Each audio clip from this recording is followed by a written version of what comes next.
going to a different economy, and we're going to be learning more about that as we go. But clearly, we're learning that things can be done from remote locations. We're learning that technology can replace people even more than we thought. We're not going back to the same economy. We're recovering, but to a different economy, and it'll be one that is more leveraged to technology. And I worry that that is going to make it even more difficult than it was for many workers. In Silicon Valley, and my friends who work in technology know that what we did to the manufacturing workers, we are now going to do to the retail workers, the call center workers, the fast food workers, the truck drivers, and then even bookkeepers, accountants, insurance agents, lawyers, and on through the economy. So what happened to the manufacturing workers is a very clear sign. This effort. And China has big plans for this. They intend to seed their digital yuan into the global environment by giving it away to visitors at next winter's Olympics. When they arrive at the airport, they're going to get yuan digital wallets. They're going to receive digital yuan. They're going to use it throughout their visits to Beijing, and then they're going to take it back to their home countries. They see this as a huge advantage. Why? Because who controls the underlying protocols, who controls the underlying standards of the future of money will control the future of money. Can I ask you a credibility question? Because part of what I think you are examining here, and it's a larger issue that the American public is grappling with, which is the credibility of our officials in Washington. And your own credibility has come into question in this regard. A story just published last night looking at folks in the Senate and in Congress that have been spending and investing money in cryptocurrencies at the same time that they've been advocating for either regulations or, in this case, lack of regulations.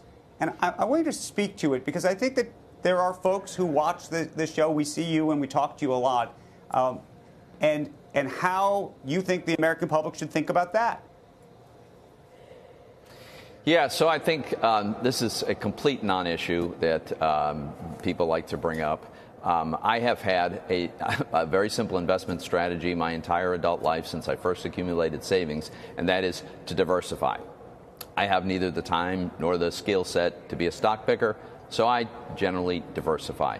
I recently came to the conclusion that crypto is here to stay, and it should be part of a broadly diversified portfolio. So I have a very, very modest amount of money invested in crypto, as I do in everything else in the economy. And Andrew, if you've followed me for the 18 years almost that I've been in public office, I've been an advocate for free markets, for limited government, for lower taxes, for less regulation across the board.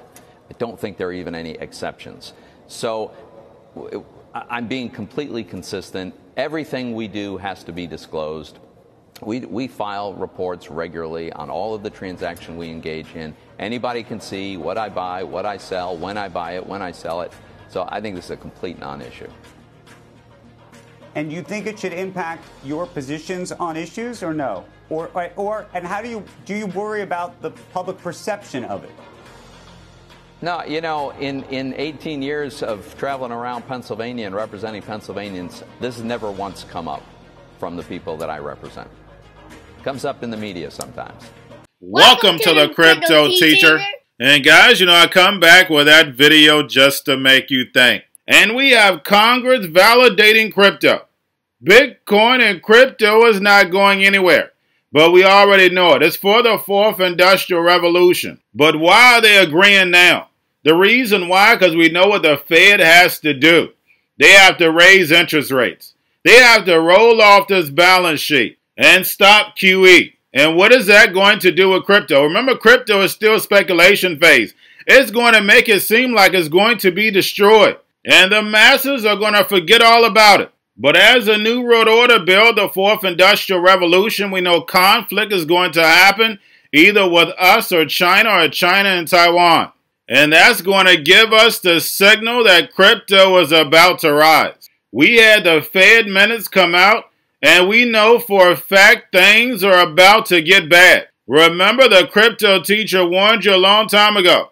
2022 is going to be the start of the worst time in American history. So from 2022 to 2025 is going to be some pain. But the robots, algorithms, and drones are going to cause deflation. So right now, the average home is about $435,000. By 2025, it probably hit about $175,000 to $200,000. Why? Because we're going to have 3D printed homes and 3D printed food. And remember, the crypto teacher told you, because he knows. When it comes to the New World Order, it's all planned out. You have a wonderful day. You know, I'll give you a couple headlines here, and then I'll tell you why I think they're not all that exciting. Their expectations for earlier rate increases was in there. Economy employment continued to strengthen. Inflation exceeded the committee's long-run goals. Inflation re-escalated to the upside they were concerned about, and most participants favored a faster pace of increases than previously, and they said the Fed could hike rates even faster if inflation does not move down as quickly as expected. These last two, I'm going to come back to them in just a second, but let me first tell you, I think what happened at the last meeting was Powell did a better job, and I think the press corps did a better job at extracting from him exactly what happened at that meeting. The prior minutes, that was not the case, and the minutes were full of surprises to the upside. Rick suggested this earlier. The market has massively repriced since that last meeting. I think there's 30 or 40 additional basis points in the 2-year. I don't see a reason to be more hawkish or more dovish from these meetings because we've had a bunch of Fed speak. We've had Bullard. Some people come out against Bullard to understand there's a split on the committee about how fast to go.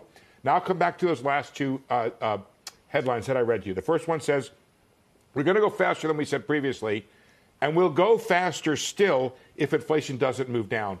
That tells me what I've been reporting, which is that there's at least a decent contingent on the committee that wants to hold back 50.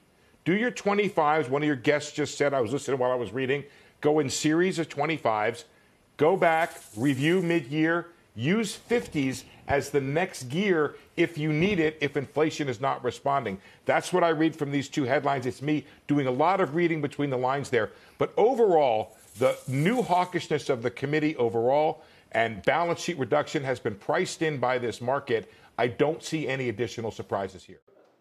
Shepard Smith here. Thanks for watching CNBC on YouTube. The most powerful person in the world is the storyteller. The storyteller sets the vision, values, and agenda of an entire generation to come. Steve Jobs. And guys, you know I truly believe in this. When you look at the New World Order, they're the storytellers. And that's the reason why I wrote my New World Order book. But guys, now it's time to change the current generation. And I wrote 3 kids' books. You know, I love the Trinity because I understand the power that's in it. So I have 3 books. We have an opportunity to change the generation, to educate, not just me, but I want to show you that I take action on a daily basis. And I want you to take action on a daily basis. Whether it's your job, whether it's in your community, we have an opportunity right now to educate the masses. I posted this on my Twitter account. Please share, but this is a short clip of the 3 books. There's going to be a clothing line and action figures. Please get these books for your kids, nephews, cousins, friends, so therefore we can start the re-education now. Because as we see, the 4th Industrial Revolution foundation is definitely here. Robots, algorithms, drones, taking humanity out the picture. We have to re-educate. But let's get into the video. Part 1. King Joshua and Grandma Tam save the village. Part 2. King Joshua and Grandma Tam save New York from COVID-33. Part 3. King Joshua and Grandma Tam goes to China. It's mandatory to get part 1, part 2, and part 3 of this series. It's time to re-educate Generation Z.